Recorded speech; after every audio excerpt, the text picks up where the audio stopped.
Well, I guess most of the melee brawlers on this collection stink. I play Captain Commando, and I can't switch characters because each controller is mapped to a single character.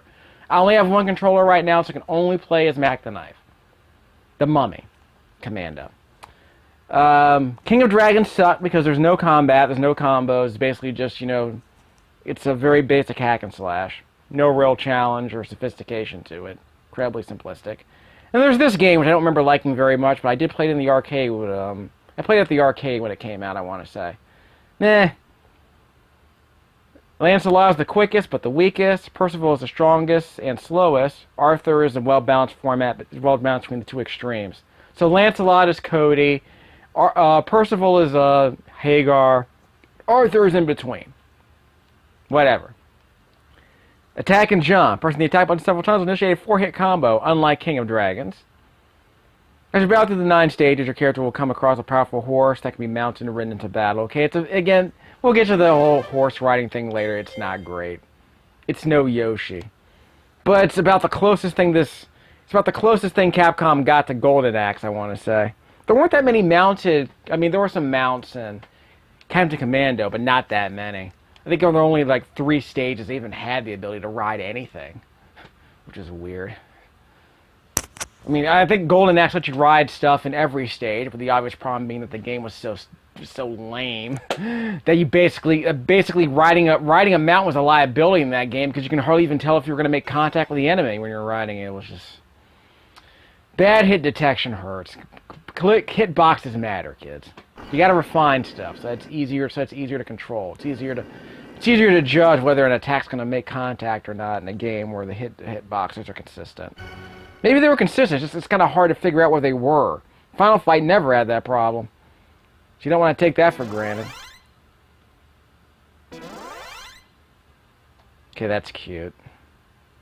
How to play. Attack. Oh, you defend by holding back? Is that how that works? Huh. Well, I never knew that. Just a second. Show me how to do that again. So you hold back to defend, and then you press up and attack to do a flash kick. Is that how that works? That's more than King of Dragons ever did. Not that I ever needed it. I do want to play as Lancelot because he's fast. I like fast characters. Game settings. Let me check on them. Yeah, there's a few interesting settings here. Normal, hardcore, attack frequency, attack power. Weird, right? We'll try a couple of characters, except Infinite continues, because I just want to test out the characters. I don't know what attack frequency means. Attack power kind of makes sense, so I'm curious how this will work. Accept. Start. Okay, so so I can actually choose my character. What the heck was going on with Captain Commando, then? That'd be Lancelot. I'll work my way to the right. Village on fire. Rolling down the road. So how do you block again? Oh, you tap back to do a block, then turn around. Back, back, back. See what I'm doing? Now you can't run, but the block sounds interesting. Okay. Let's see. So you hold back to do a block. That's interesting. Then you block and then you turn around. That's pretty cool. Jump. Jump down. You can't do a knee attack like in Street Fighter. Or Final Fight, sorry. So that's your jumping attack, and it's always the same. Well, that's disappointing. That's just it's a 4-hit combo. I thought it was a 3-hit combo. Then. Yeah, well, the flow of this combat's a lot better than King of Dragons, so it's got that going on its favor. I guess the problem with the beat 'em up bundle that came out is that, these Final Fight's a classic. I mean, it's probably one of my favorite melee brawlers of all time, but these other games just feel like filler. I mean, you play them because you played them as a kid, but not because they're great, and I held down the attack button to speed that up for some reason. That's a cool effect. Anyway. Interesting effect. The art in this game is okay, I guess. So attack frequency on normal seems fine. Got a salad. Let me see what happens when I switch that. Video, not that. Control. Done. Settings, I can't change the settings. So I have to change the settings at the start menu. So I'll see if the attack frequency makes a difference. But this is okay. See, I'm just mashing on this attack button like this. Seems reasonable. You can't hold the button, so holding the button down doesn't do anything. But I do like the idea of just holding back to do a block. That I like. In fact, you're not holding back, you're just tapping it so you can turn around. So you block and then you turn around. Like that, see? So I got a parry going on, like in Street Fighter 3. Whoops, gotta get that poleaxe. Is that a poleaxe technically? Whoops. Ow! Didn't I see you in King Arthur and the Knights of Justice? Oh, wait, what? Forgive me, I forgot to do my references. Yeah. I'll have to break out the theme song later. By the same composer as the Power Rangers theme, I think. What was that guy's name? You know the guy who never got credit for doing the Power Rangers theme song? That guy. I think he did the music for both shows, because obviously he was shredding that guitar in the Knights of Justice theme song. And remember, Chaim Saban and Shuki Levy got the credit for all those soundtracks, even though they were basically commissioning other people. And so I guess Saban and Shuki Levy were like the clearinghouse. They had like a music library. So all the songs were credited to them, even though other musicians did the music. Now I want to say Shuki Levy actually did compose some of his own stuff. Casamanchi, I want to say, also composed some stuff, like in the Techno Man series. But I want to say some of the other guys were music librarians basically. They were contributors to the music library. So I guess they were like session musicians. They sold over the rights to their music to Chaim Saban and Shuki Levy. So so the musicians never got credit, but the IP holders did. It was sort of an open secret at the time. Like back in the 1990s, people were like, "Yeah, Chaim Saban, he's not a musician. He just sort of owns the rights to a bunch of songs that other musicians sell to him, basically, something like that." But anyway, Knights of Justice sucked. But hey, it had really good character design, very interesting action figure-based character design, interesting weapons. You know, the idea of coming up with weapons and vehicles that were sort of like steampunkish. They weren't steampunkish, but it's like, you know, you had catapults. Yeah, you know, like catapults with big arrows attached to them, like so, and they were moving around like motorcycles. It was kind of a fun little system. It was kind of like a fun little conceit they had in that game. We're gonna have to jump up there in just a second. Jump, jump, jump. Got him. Aha! I can't move. I can only move left. I can only move backwards and forwards. I can't turn the horse around. I have to press jump to turn the horse around. So if you want to turn the horse around, you have to press jump. I mean, yeah, right? That made sense, right? It makes sense eventually. Finally lost a life. I don't think that's my second life I lost.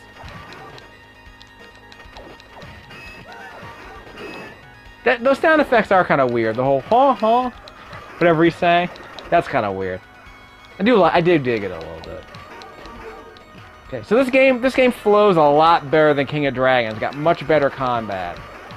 So that's good to know. You know, you actually have combos in this game. You got a blocking system. And again, there are bells and whistles built into the combat here. They're not just built on, you know, collecting treasure chests. And they're not just based on choosing one specific character. Because, I mean, again, there are 3 different characters in this game. But they each have a different moveset, and all the moves are worthwhile, I want to say. Unlike King of Dragons, where everyone had the same move. They had one attack move, and that was it. There was no variation to it. And obviously you couldn't block, and you couldn't run, you couldn't dodge. I mean, you could dodge. And what was that flash kick he just showed me? It was in the tutorial. I don't even know how he did it. You have to press both buttons at the same time? Yeah, press both buttons at the same time. Yeah, that. Yeah. That probably wasn't what I was thinking of, though. So I want to say it was a flash kick he has, but I wasn't paying attention. But I can't see the tutorial anymore. Down he goes. Down goes the man in the iron mask. What's that? Whoops! Hope that wasn't a health regen. Might have been a health regen. Switch to Arthur. Whoops! Wrong guy! Sorry.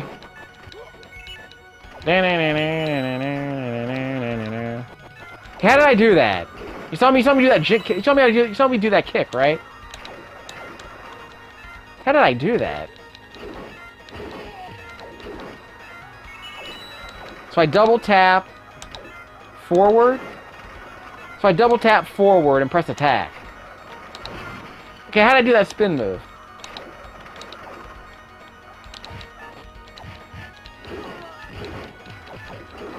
Is that how I did that? Yeah, double tap forward for a spin move. Double tap forward attack. Okay, I don't know how I did that. Anyway, I might not even need to use it. I want to switch characters eventually. Fat Man! Fat Man going down. So it's like the Fat Man in a Final Fight, I guess. But I did think it was interesting that this game had smaller characters because they wanted to fit more of them on screen. Because if you played Final Fight, the characters were pretty big, but there were only 2 playable characters. And there was a smaller display, I want to say. Like a narrower display. But I guess the logic was that... Jump. Okay, I guess the logic was... stabbed the sword. So I guess the logic was that, if there are more people on screen, the character should be smaller so we can keep track of them all. So I guess it's okay. You have to get more ambitious with the action, and Bradford is dual wielding. Got him. Yes, I'm double tapping forward and pressing attack for that spin move. I had no idea I could do that.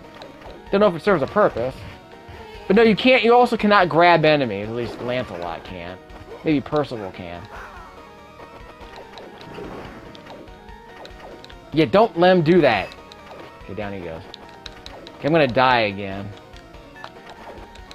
6.5 minutes.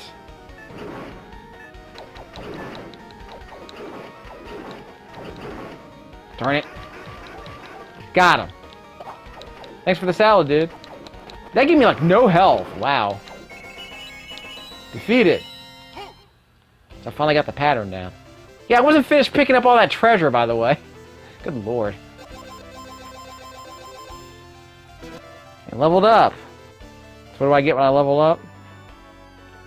More armor, I guess. I guess this was their idea of adding some RPG elements. People talk about action RPGs. This is not an RPG. They just have a high score. So it's a very linear. In fact, you're not even playing a role. It's basically just an action game with some, you know, stats that increase over time, whatever. I mean, how is that any different than, like, I can't think of another game off the top of my head. If you just get stronger as you play, what difference does it make? You're just continuing. I mean, why would that even matter? I still think they should have made a Crystallis game for the Neo Geo. Definitely should have made a Crystallis sequel. 60K! Thanks for interrupting the game, dude. Well, Harvey Birdman's going down. Falconer. Swordman! What is this, a Mega Man game?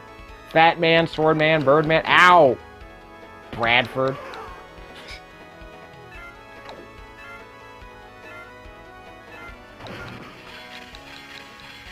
Oh. Da-da-da-da-da! Charge. Jump. 17 minutes. Buster F. Okay. Ooh, tea time. Yeah, this game is still mediocre, but it's better than King of Dragons. Jump. Yeah, da da da da. Charge. Hope I don't take damage while I'm on this sword. Oh, the sword can jump. Okay, so double tap forward to let the horse jump. But he doesn't seem to attack enemies. Yeah, I don't think he attacks enemies on the way down. Okay, switch to Arthur.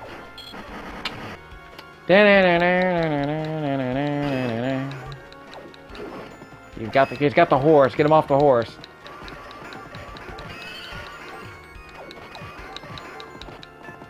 It's going down.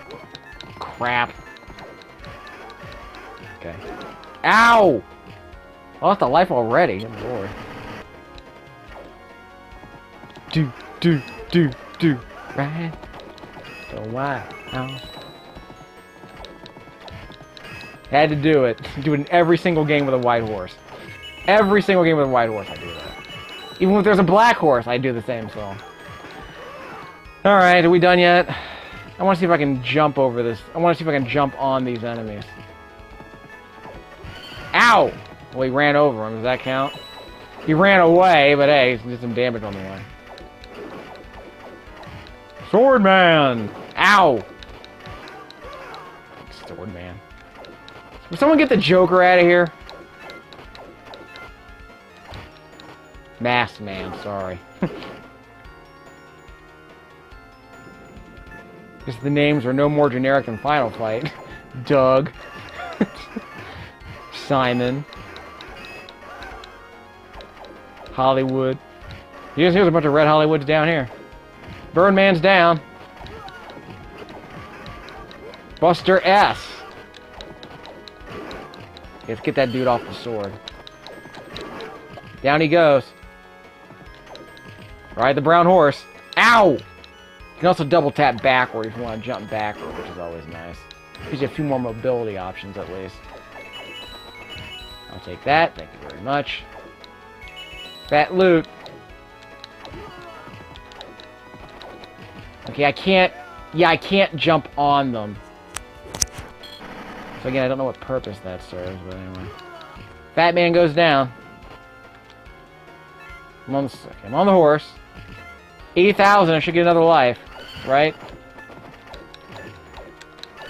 Can I turn around in midair? That's the question. Nope. Oh, I think I did land on him. Yeah, I can land on him. So if I jump on him, I can land on with my front hooves, I want to say. So that's good to know, I guess. Game still sucks. But hey, it's better than King of Dragons. This thing has a bit more meat on it, so I want to give the game some credit.